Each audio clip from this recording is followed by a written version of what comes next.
Sunshine कंपनीला लागलेली आग विझवण्यात यश आलेलं आहे। स्वतः मनोज लोहिया सर छत्रपती संभाजीनगरचे सीपी इथं आलेले आहेत, त्यांच्याकडून जाणून घेऊयात। सर, नेमकी घटना काय घडली? आता तुम्ही पाहणी केलात। रात्री साधारणतः 1:15ला कंट्रोल रूमला कॉल आला होता याच्याबद्दल की या ठिकाणी आग लागलेली आहे। ताबडतोब फायर ब्रिगेड बोलवण्यात आलं। आमचे नाईट राऊंडचे एसीपी सुद्धा या ठिकाणी आले आणि ही आग 2 तासात आटोक्यात आणलेली आहे।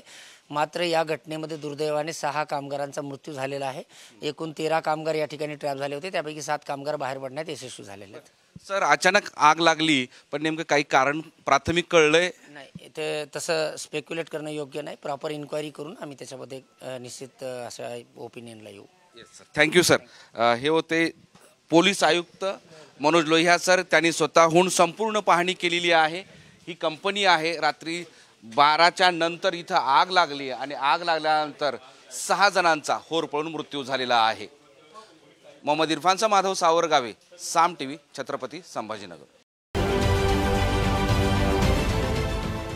देश विदेशातील प्रत्येक घडामोडींचे लाईव्ह अपडेट मिळवण्यासाठी आता साम टीव्हीच्या सर्व सोशल मीडिया प्लॅटफॉर्मला लाईक, फॉलो आणि सबस्क्राईब करा। तसंच सर्व नोटिफिकेशनसाठी बेल आयकॉन प्रेस करायला विसरू नका।